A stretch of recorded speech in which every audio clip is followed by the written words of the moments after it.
받겠습니다. 자, 오늘은 사랑의 신학 첫 번째로 불붙는 사랑 헤세드의 하나님이라는 제목으로 여러분과 함께 같이 말씀을 살펴보겠습니다.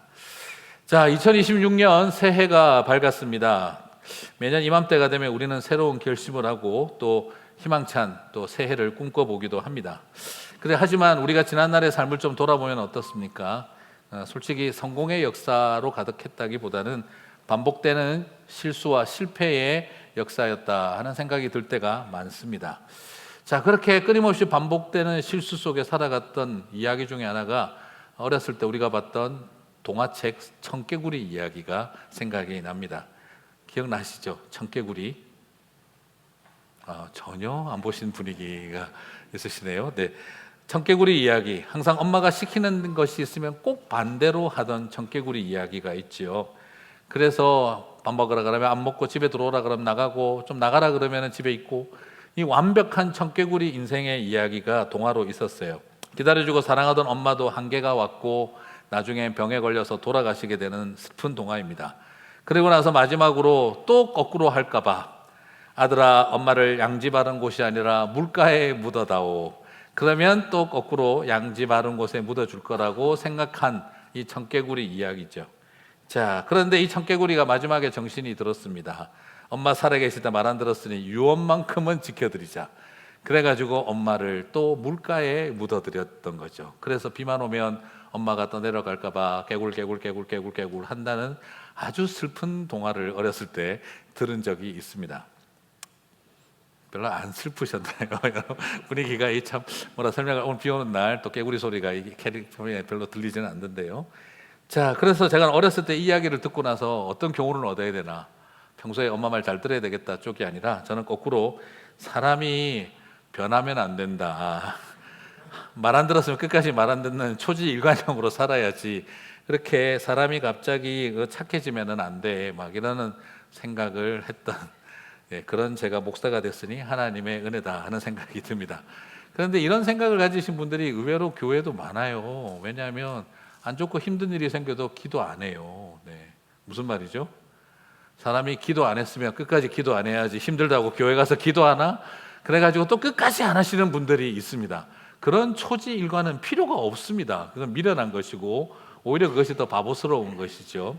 평소에 안 했더라도 힘들고 어려울 때 기도하는 것, 그건 절대 자신의 인생관을 바꾸는 일이 아닙니다. 한계를 아는 인간의 인간다운 모습인 것이지 그게 잘못된 모습은 아닙니다. 자, 그런데 성경을 보니까는요, 이 청개구리 동화에만 있는 줄 알았더니 성경에도 이 청개구리들이 꽤 많았구나 하는 생각을 하게 되어집니다. 특별히 호세아 선지자가 외치는 이 이스라엘의 모습을 보면은요, 딱 청개구리 신앙이구나 하는 생각이 듭니다. 하나님의 은혜를 맛보고도 정반대로 튀는 그들의 모습을 보면 그냥 한마디로 이야기해서 하나님의 백성들도 청개구리구나 하는 생각을 발견합니다. 그리고 청개구리 이야기는 어린 시절의 애들 이야기인 줄만 알았습니다. 그런데 살아보니까 어린 시절 청개구리는 나이가 들어도 여전히 청개구리다 하는 걸 발견하기도 합니다. 그래서 어린 시절 청개구리나 나이 든 청개구리나 별 차이가 없다 하는 것도 발견되어지고, 동화에 나오는 청개구리나 성경에 나오는 청개구리도 별반 차이가 없다 하는 것을 발견하게 되어집니다. 세상에 사는 청개구리나 교회에 다니는 청개구리나 별 차이가 없다 하는 것이죠. 오히려 성경에 나오는 청개구리가 훨씬 더 심할 수 있다 하는 것을 발견하게 됩니다. 아무리 교회를 다니고 예수님을 믿고 하나님의 자녀가 되어도 신앙보다 더 강한 것은 청개구리 같은 우리의 죄의 본성이다 하는 것을 발견하게 되는 것이죠. 그런데 청개구리는 다를 바가 하나도 없지만, 그러나 동화 속에 나오는 이야기와 성경 속에 나오는 이야기에 큰 차이는 있습니다. 엄마는 아들을 끝까지 믿어주지 못했지만, 그러나 하나님 아버지는 이런 청개구리 같은 우리를 끝까지 믿어주신다 하는 데 있다는 것입니다.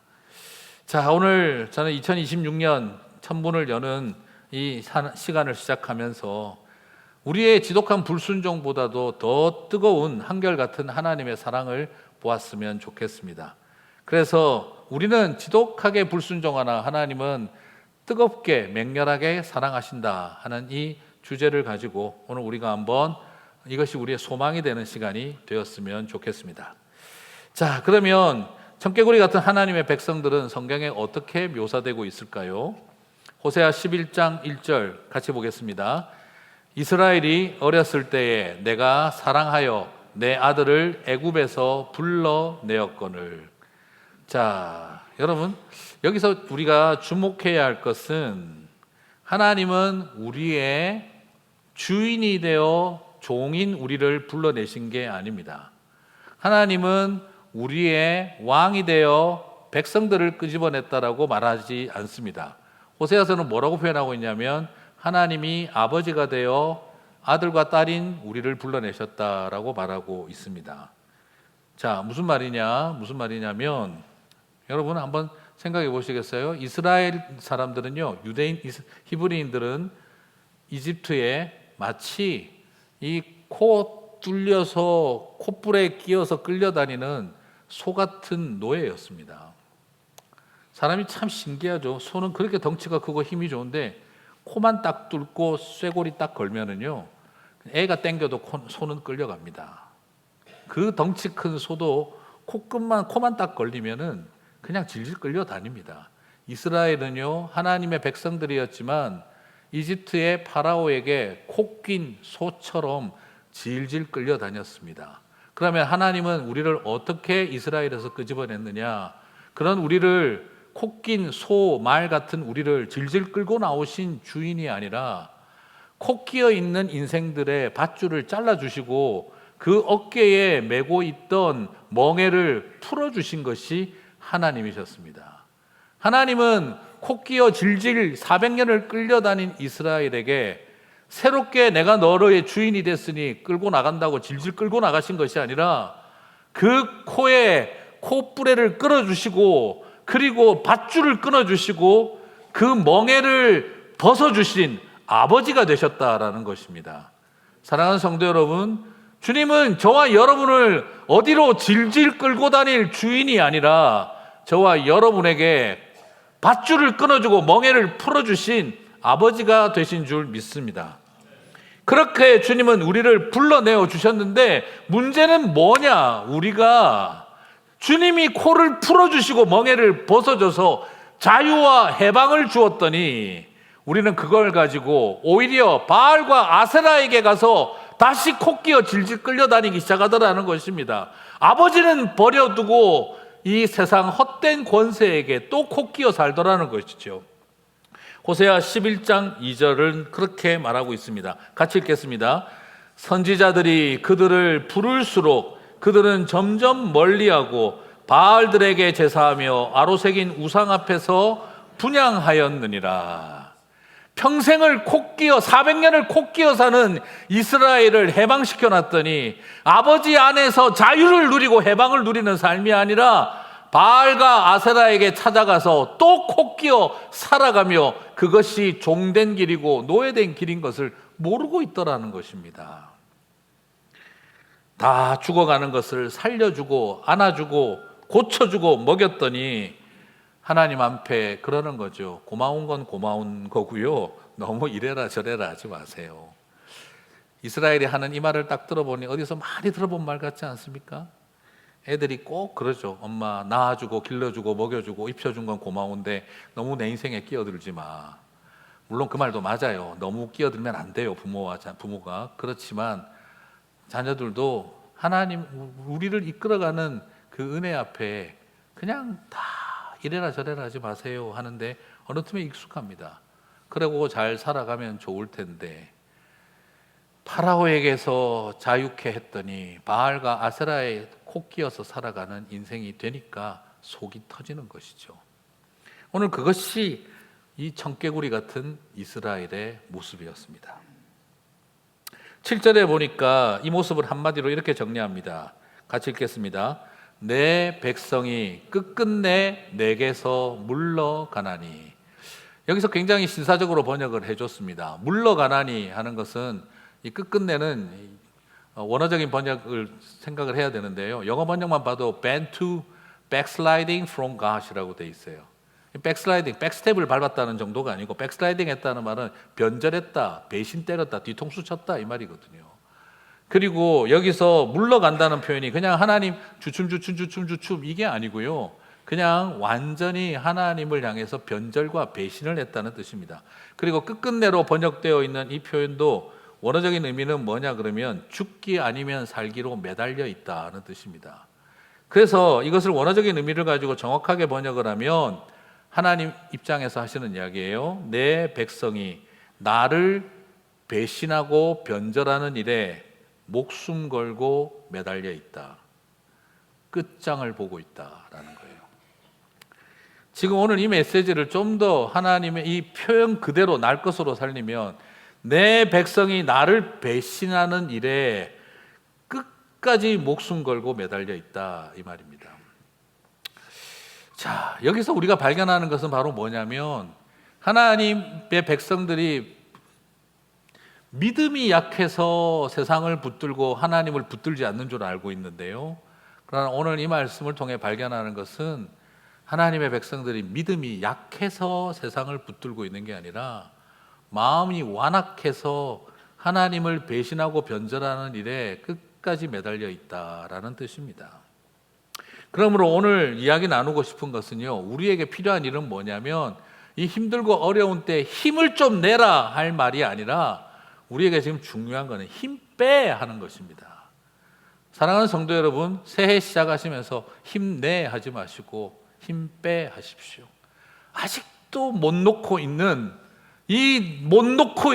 나의 이 완악한 마음을 힘을 빼는 일이 제일 중요합니다. 꽉 붙들고 있어가 아니라 이제 좀 손 놔라고 말해주고 있다라는 것입니다. 여러분, 살아가면서 정말 놓으면 죽고 붙들면 사는 걸까요?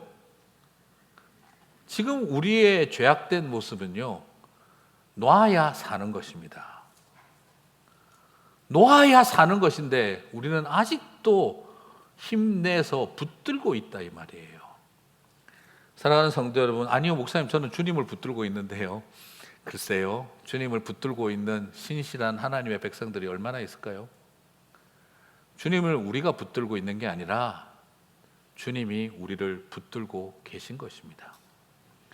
그러므로 제발 하나님을 변절하는 일에 매달려 있는 우리, 세상 것 붙들고 살려달라고 매달려 있는 그 손에 힘을 빼야, 자유낙하를 시작을 해야 그때 뭘 보느냐, 주님이 나를 붙잡으시는 것을 알 수가 있습니다.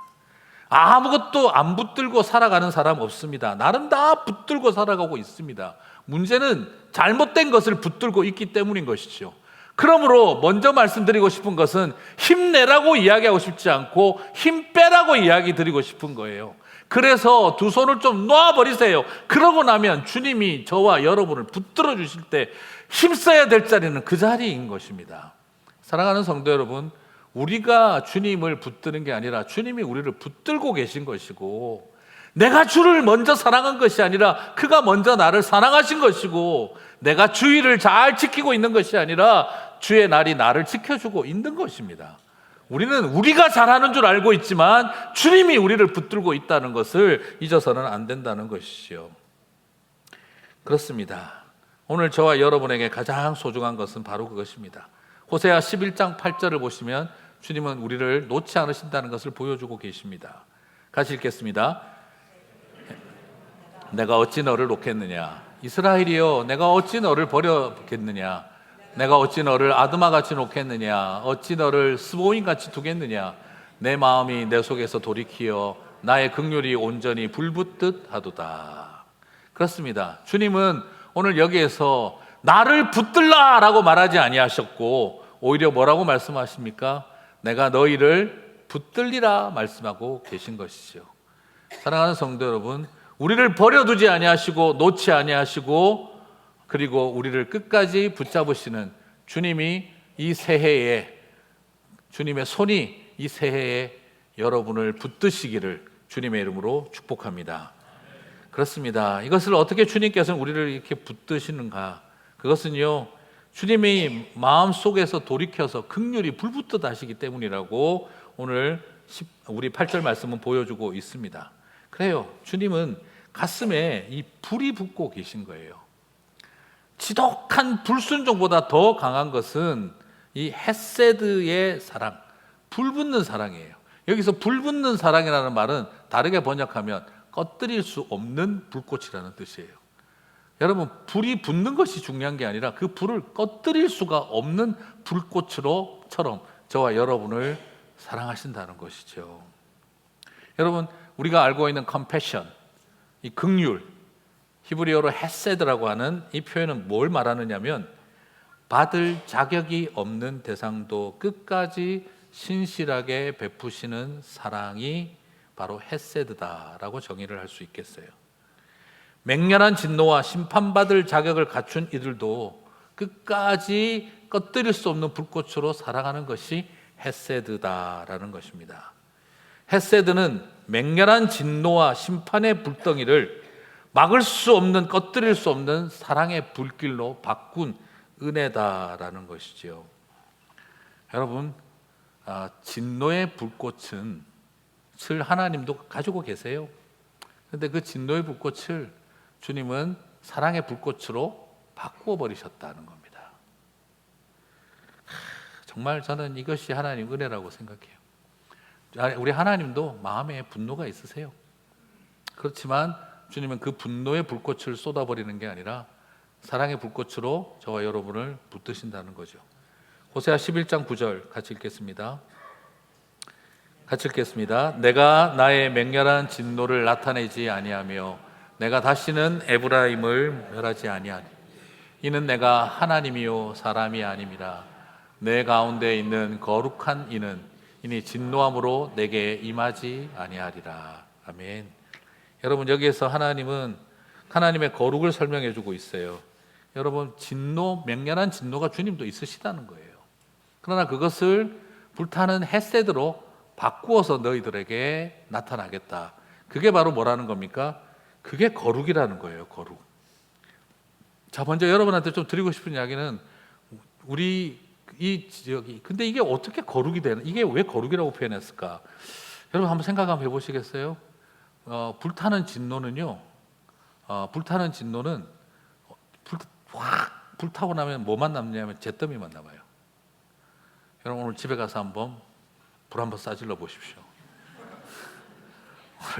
와이프, 여보, 남편, 애들 다 나와. 오늘 내가 지난 1년 지켜봤는데 새해에는 똑바로 좀 하자, 이러면서 가슴 박박 찌시면서, 그러면서 오늘 분노를 한번 가정에 한번 확 질러 보십시오. 어떻게 될까요?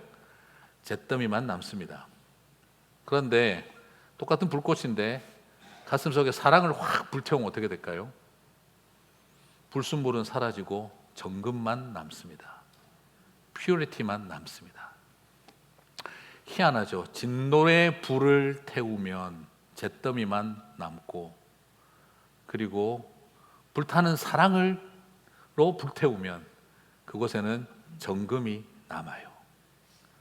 모든 것을 잿더미로 만드는 불꽃이 있고 모든 불순물을 태워 정금이 되게 하는 불꽃이 있어요. 주님도 마음속에는 진노의 불이 올라오셨지만 그러나 그것을 긍휼의 불꽃으로 바꾸셨던 것이지요. 그리고 화병은요, 이 진노의 불은요, 싸질러 버리면 잿더미가 되는데 가슴에 품으면 어떻게 되죠? 화병이 납니다. 오늘도 집에 가서 불 지르지 마시고 꾹꾹 참아 보십시오. 그럼 어떻게 될까요? 화병이 돼서 두통과 소화불량에 시달리게 되실 겁니다. 진노를 참으면 화병이 납니다. 그런데 사랑의 불꽃을 가슴에 품으면 상사병이 납니다. 참 희한하죠. 똑같은 불꽃인데 하나는 화병이 되고 하나는 사람을 살리고 공동체를 살립니다. 진노의 불꽃을 다지면 나 자신이 잿더미가 되고 내가 화 덩어리가 됩니다. 그러나 긍휼과 사랑의 불꽃이 내 가슴 속에 담기면 그곳에는 정금이 나오고 그곳에서는 생명이 살아나는 상사병이 넘치는 일이 일어나게 되는 것이죠. 사랑하는 성도 여러분, 여러분 안에 진노의 불꽃이 있을 겁니다.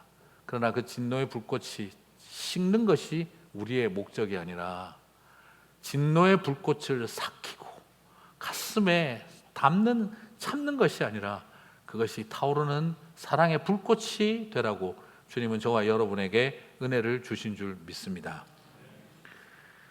그래서 주님은 당신을 거룩하다라고 말씀하셨던 것입니다. 하나님은 그 진노의 불덩어리를 사랑의 불덩어리로 승화시키신 거죠. 내가 너를 미워한 만큼 사랑하겠다. 그리고 나를 아프게 한 만큼 더 깊이 사랑하겠다라고 선언하신 것입니다. 이것이 호세아가 보여주고 있는 하나님 사랑입니다. 여러분, 사랑은 하나를 주고 하나를 바라는 것이 아니라, 사랑은 둘을 주고 하나를 바라는 것도 아니라, 사랑은 9을 주고도 미처 주지 못한 하나 때문에 가슴 아파하는 것이 사랑입니다. 여러분, 물론 알아요. 저 인간은 9개 받아먹고도 하나 주는 걸 아까워해요. 그렇지만 우리에게 주신 은혜는 9개를 주고도 주지 못한 하나 때문에 가슴 아파하는 것, 그것이 주님이 저와 여러분을 사랑하는 방법이죠. 그래서 사랑하는 사람은 항상 미안하고, 사랑할 줄 모르는 사람은 항상 원망하는 것입니다. 사랑을 하는 사람은 항상 미안하고, 사랑을 받기만 하는 사람은 불만족스러울 수밖에 없는 거예요. 정말 내 주변 사람들이 나를 사랑하지 않아서 불만이 생깁니까? 아니면 내가 사랑하는 법을 모르고 받는 법만 알아서 불만족이 넘치는 겁니까? 그래서 하나님의 사랑은요, 필연적으로 외롭고 아픈 것입니다. 그래서 구약학자인 체스터턴이라고 하는 구약학자는요, 이렇게 표현을 합니다. 구약 성경 속에 숨겨진 하나의 주제가 있다. 그것은 바로 하나님의 외로움이다. 하나님은 외로움이다. 신이기에 외로운 것도 아니고요, 스스로 있는 자에게 외로운 것도 아닙니다. 사랑하시기 때문에, 아픈 사랑을 하시기 때문에 외로운 것입니다. 구약에는 하나님의 지독하게 아프고 외로운 짝사랑이 가득하다라고 말하고 있는 것이지요. 그렇습니다. 외로운 사랑을 여러분 아십니까? 지금 너무 급격하게 고개를 끄덕여도 옆에 있는 배우자와 상당히 심각한 문제가 생길 수 있습니다. 오늘 집에 가다가 네가 외로워? 나만 외로운지 막 이래가지고 또 오늘 집에 가다 또 한판 하시거나, 이거 누구야? 나 말고 누군데? 그러면 또 이렇게 서로 부딪히지 마시고, 여러분, 기다리고 아프고 외로운 사랑, 정말 이 외로운 사랑을 아십니까? 아는 분들은 새끼발가락 살짝 드시기 바랍니다. 안 들립니다. 새끼발가락은 신발 신고 아무리 들으려고 해도 안 들립니다. 잘 엄지발가락은 들려도. 다 실험해보고 왔어요, 제가. 네. 외로운 사랑을 우리가 정말 하나님처럼 알 수 있을까? 누군가를 사랑한다면요, 사랑한 만큼 아픕니다. 사랑을 했는데 아프지 않다면 사랑을 하지 않은 것입니다. 받기만 한 것이죠. 많이 사랑한 사람이 더 많이 아픕니다. 왜 저 사람이 더 아플까? 나보다 더 사랑했다는 뜻입니다. 내가 사람을 사랑하다 너무 아팠다면 그것은 결국 더 많이 사랑했기 때문이라는 것이죠. 그래서 내 마음이 아프다면 그만큼 사랑했던 것입니다. 근데 너무 많은 사람들이 의외로 받기만 한 사람들은요, 사랑이 아픈 건지 몰라요. 사랑은 만족스럽지 않은 것일 뿐이에요. 채워지지 않는 것일 뿐이에요. 그러나 사랑을 해본 사람은요, 사랑을 진정으로 하는 사람은요, 아플 수밖에 없어요. 그래서 하나님이 더 아프신 것입니다. 하나님의 진노에 대해서 사람들은 뭐라고 합니다. 어떻게 하나님이 진노의 불을 붓겠다느니, 하나님이 어떻게 너희를 징벌하겠다라고 하니, 심판하겠다느니 어떻게 그런 말을 하냐. 조물주가, 창조주라는 분이, 아버지라는 분이, 신이라는 존재가 어떻게 그럴 수가 있느냐라고 하지만, 성경에 나오는 그 많은 표현들은요, 신랑으로서, 연인으로서 하시고 있는 말이에요. 죽고 싶다 이 말입니다. 내가 너희들을 징벌하겠다, 죽여버리겠다, 죽고 싶을 만큼 아프다는 뜻입니다. 신랑으로서 적어 놓으신 말씀입니다. 그것이 바로 하나님이 어떻게 진노할 수 있냐? 아니요. 연인에게 배신당하고 고멜과 같은 우리들에게 당신의 아이가 아닌 아이를 셋이나 낳으면서도 부끄러운 줄 모르는 우리 같은 신부인 교회들에게 주님이 아파서 지르는 비명소리가 내가 너희를 벌하겠다라는 말입니다. 그건 아버지의 이야기도 아니고 조물주의 이야기도 아닙니다. 그것은 살아가는 신부에게 상처받은 신랑의 비명과 같은 이야기입니다. 그러므로 하나님은 사랑이라 결코 달달한 말이 아닙니다. 하나님은 사랑이시라 아주 종교적이고 아주 영적이고 이런 말이 아닙니다. 하나님은 사랑이시다. 하나님은 아프시다 이 말입니다. 하나님은 무지 아프시다는 말입니다. 무지 상처받으셨다는 말입니다. 그러면서도 끝까지 사랑하신다는 뜻입니다. 하나님은 사랑이라 달달한 신앙적인 프라파간다가 아닙니다. 하나님은 찢어지시는 아픔과 상처를 안고 우리를 끝까지 사랑하신다는 뜻입니다. 사랑하는 성도 여러분, 오늘 이 설교 준비하는데 제가 자꾸 가요가 떠올랐어요. 너무 아픈 사랑은 사랑이 아니었음을. 김강식 씨의, 제가 참 좋아하는 그 김강식 씨의 그 노래인데 오늘 부를까 하다가 참았습니다. 그냥 이건 다 아무리 그래도 목사가 설교 시간에 너무 아픈 사랑은 사랑이 아니었음을 부를 수는 없을 것 같아서. 근데 그 노래 말이 가지고 있는 역설적인 의미라는 저는 생각이 들어요. 너무 아픈 사랑이 사랑이었던 것을 알았던 사람인 거죠. 맞아요. 너무 아픈 사랑이 사랑입니다. 너무 아픈 사랑이 사랑이죠. 사랑하는 성도 여러분, 지금도 그 사랑하고 계시지요? 그 아픈 사랑 하실 때 하나님께서 저와 여러분의 위로자가 되어주실 줄 믿습니다. 하나님도 그렇고 교회도 그렇고 기독교도 그렇고 신앙도 그렇고 다 아픈 사랑이시죠? 제가 그전 교회에 있을 때 가장 힘들었던 거 이렇게 적어보라고 하면은요, 어린 시절 상처, 상처의 이야기들이 나오는데 꼭 1등, 2등 안에 들어가는 게 뭐냐면 교회 분열과 다툼과 갈등, 그걸 적으시는, 한국에는 그렇게 쓰는 분들이 없거든요. 근데 이민교회는 참 많으세요. 저도 대학생 시절에 개척교회 분쟁을 겪었습니다.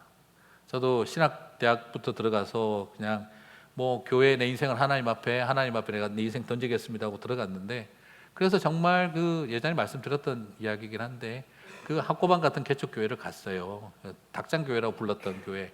닭장에다가 교회를 그냥 블록 쌓아가지고 교인들이 막 그냥 이렇게 쌓은 교회라 오늘처럼 비 오는 날이면 닭똥 냄새가 확 올라옵니다. 거기다가 창문 넣을 실력 있는 사람이 없어서 전부 다 그냥 블록 쌓아가지고 그냥 완전히 암실처럼 되어서 불 꺼지면 새카매요. 그런데 한 30명이 모여서 예배드리는 교회, 저는 신학교 가면서 그 교회를 출석하고 온 힘을 다해 교회를 섬겼습니다. 그런데 좀 있어 보니까 장난 아니더군요. 순한 양인 줄 알았던 분들이 알고 보니 피도 눈물도 없는 늑대처럼 변하는 걸 봤습니다. 그리고 선한 목자인 줄 알았더니 알고 보니 탐욕스러운 사꾼 목자였습니다. 저는 그걸 바라보면서 충격을 받았습니다.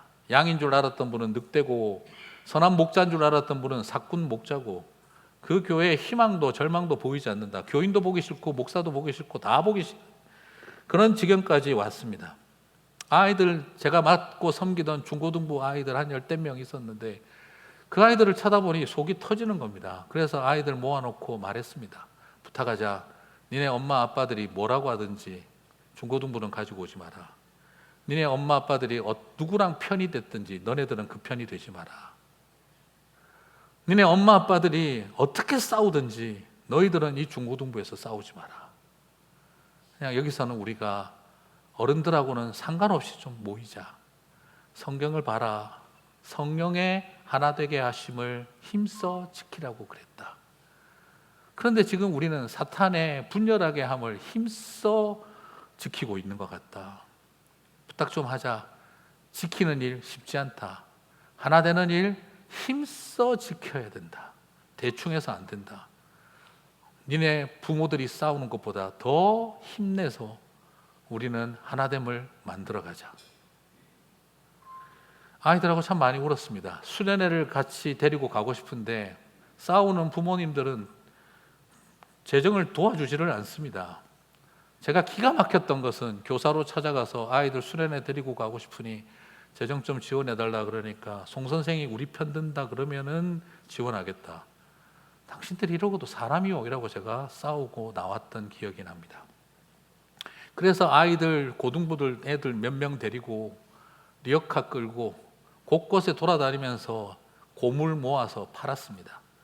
정말 한 달을 팔았나 두 달을 팔았나 몇 달을 팔아가지고 그 판 돈으로 허름한 시골 농막 하나 겨우 빌려서 아이들 데리고 가서 같이 예배 드렸습니다.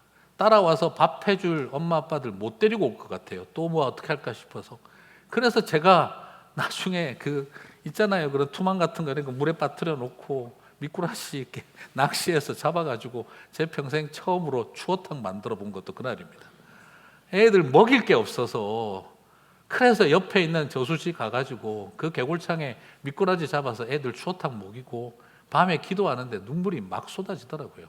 하나님 어떻게 해야 됩니까? 그러나 결국에 더 이상 감당할 수 없는 지경까지 왔을 때 아이들을 지키고 보호하기 위해서 애들 다 떠나보냈습니다. 그 아이들 3명씩 묶어서 한 5 교회에 연락하고 우리 아이들 보낼 테니 제발 케어해달라. 그리고 아이들하고 마지막 예배 드리고 2가지 부탁을 했습니다. 3가지 부탁을 했습니다. 첫 번째, 어떤 일이 있어도 교회를 떠나지 마라. 2번째, 선생님 어디 가는지 관심 갖지 말고 니네들은 니네 교회를 가라. 3번째, 우리 고등학생 형님들아, 너네들 가서 절대 어느 교회에서 온 거 티내지 말고 그 교회에 스며들어가고 묻혀라. 대신에 형들은, 언니들은, 동생들 챙겨라. 그 이야기하고 애들 기도해주고 교회 마당에서 떠나보내던 날 저는 그 뒷모습 바라보고 얼마나 울었는지 모릅니다. 그때 마음 먹었어요. 어떤 일이 있어도 교회는 분열되면 안 된다. 저는 그때 어린 시절 그 마음을 먹고, 그리고 그러나 또 한편으로는요, 정말 내가 목회라는 걸 해야 되나. 그리고 신학교 다니고 있으나 학교를 갔더니 학교도 그때 한계 민주화 투쟁 같은 게 벌어져가지고 난리가 났는데 보니까 아니 어떻게 목사, 장로, 집사 이런 선교사가 모인 학교 안에 이런 비리들이 넘치고, 저는 그걸 바라보면서 교계 목사들과 교계 장로들에게 완전히 질려버렸습니다. 그리고 나서 이제부터 교회 오래 다닌 사람들은 내가 못 믿겠다고 손이 부들부들 떨릴 정도로 실망을 했었어요.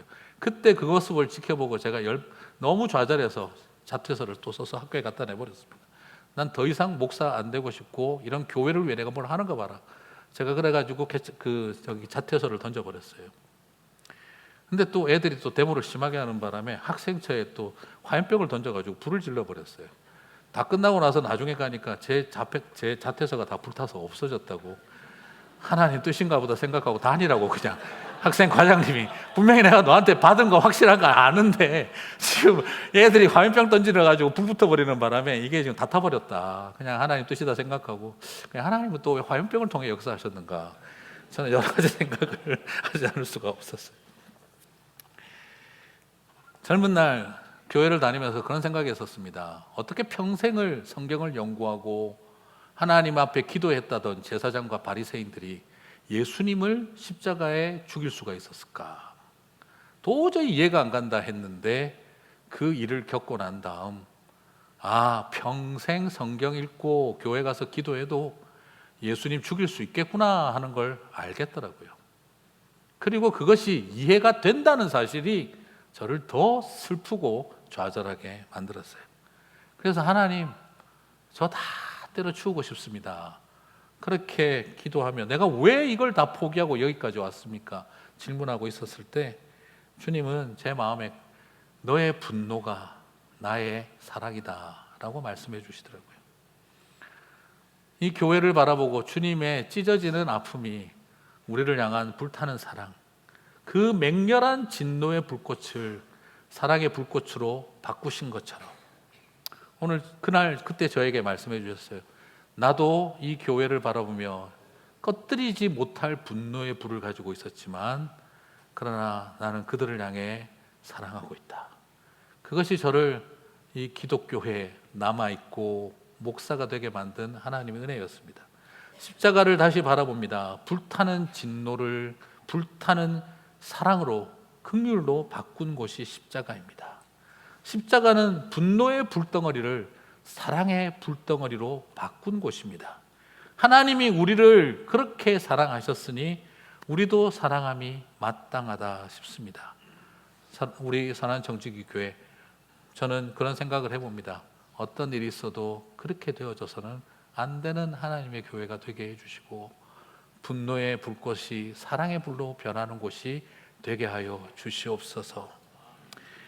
말씀을 마무리하겠습니다. 우리는 배신과 변절에 매달려 있는데 예수님은 사랑과 용서에 매달려 있었습니다.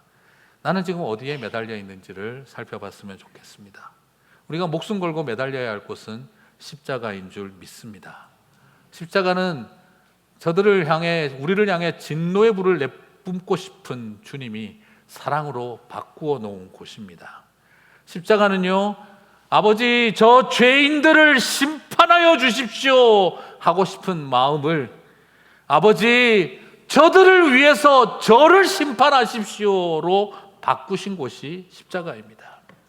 아버지, 저 죄인들을 진멸하여 주십시오 하는 그 마음을 바꾸어서, 아버지, 저들을 위해 내가 죽게 하옵소서로 바꾸어 놓으신 곳이 십자가입니다. 사랑하는 성도 여러분, 우리를 심판하고 죽여야 되는데 나를 죽이십시오를 선언한 곳이 십자가라. 오늘 새해를 시작하면서 저와 여러분 안에 그 마음이 있었으면 좋겠습니다. 하나님, 이 사랑이 다시 우리 안에 일어나게 도와주십시오. 다시 이 사랑이 일어나게 도와주십시오. 새해 특별 새벽 기도를 시작하면서 나를 위해 흘리는 눈물, 이웃을 위해 흘리는 눈물, 다음 세대와 우리의 공동체를 위해 흘리는 눈물을 찾자 담누의 여정이라고 지어봤지만, 그러나 여러분 다시 한번 생각해 보시면요, 그게 주님의 눈물입니다. 주님의 눈물을 찾아서 그 주님의 눈물이 내 안에 흐르게 해 주십시오. 그 마음이 우리 가운데 다시 회복되게 되기를 소망합니다.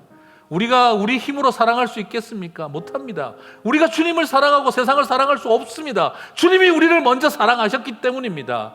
내가 주님을 붙들고 있는 게 아니라 주님이 우리를 붙들고 계신 것입니다.